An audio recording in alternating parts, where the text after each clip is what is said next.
Controversial bill could soon require public school classrooms in Texas to post a copy of the Ten Commandments. The proposal passed the Republican-controlled State House on Sunday, prompting one Democrat to point out what he considered to be legislative hypocrisy. Listen. What is the fourth commandment? Keep the Sabbath. Part of keeping the Sabbath holy is not working on the Sabbath. That is, yeah. The Christian Sabbath is what day? Sunday, in honor of the day that Jesus rose from the dead. And we're scheduled to give this bill a final vote on what day of the week? It's ironic, isn't it? One of the lawmakers in that video, Democratic State Representatives James Tallarico of Texas, is joining us right now. Representative Tallarico, thanks so much for being with us. You're actually, in addition to being a representative, you're a preacher and a former middle school teacher. Explain why you're opposed to having the Ten Commandments posted in public school classrooms in the state of Texas.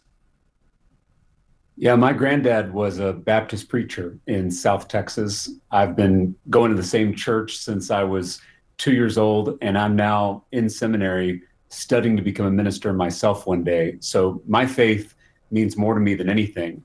But I believe that this bill is not only unconstitutional, un-American, but I also think it's deeply unchristian.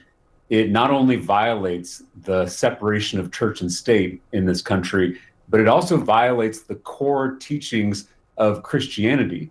You know, the Apostle Paul said that the Ten Commandments are summed up in one command: love thy neighbor as thyself. The Hindu student who's sitting in a Texas public school classroom is my neighbor. The Sikh student, the Buddhist student, the atheist student who's sitting in a Texas public school classroom is my neighbor. And I'm called to love them as myself. And forcing my religion down their throats through government action is not love. Representative, as you know, this bill was a priority for Texas's Republican Lieutenant Governor, Dan Patrick. He says, and I'm quoting him now, "By placing the Ten Commandments in our public school classrooms, we ensure students receive the same foundational moral compass as our state and country's forefathers."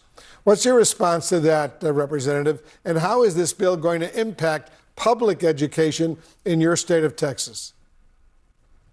Well, if we wanted to post a foundational document in all of our Texas public school classrooms, I would suggest the Constitution of the United States, which includes the First Amendment, which enshrines the freedom of religion and the freedom from religion. It has the Establishment Clause and the Free Exercise Clause, which we commonly call the separation of church and state. I think we should post that in all of our classrooms so that our students know that everyone is welcome here, regardless of your background, regardless of your faith tradition. You know, it's hard to be different as a kid. I know this because when I was a middle school teacher, I had a special place in my heart for the kids who were left out, for the kids who were bullied.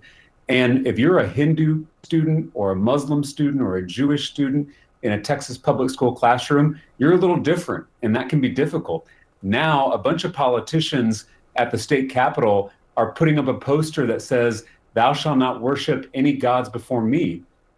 We're saying through government action that their religion is inferior, that they are not welcome in this classroom. And I can't imagine anything more unchristian than that.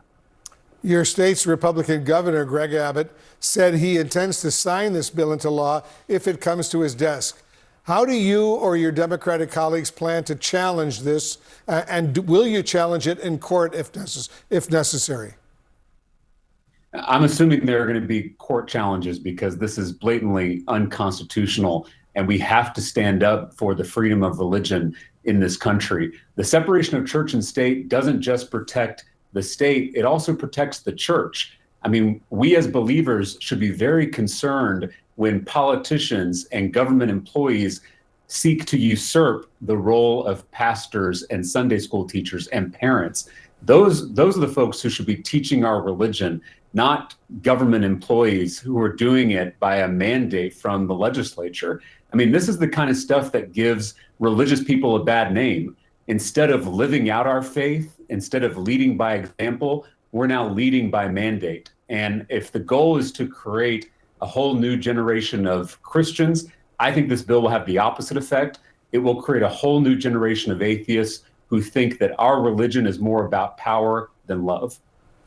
Texas State Representative James Tallarico, thanks so much for joining us. Thank you for having me.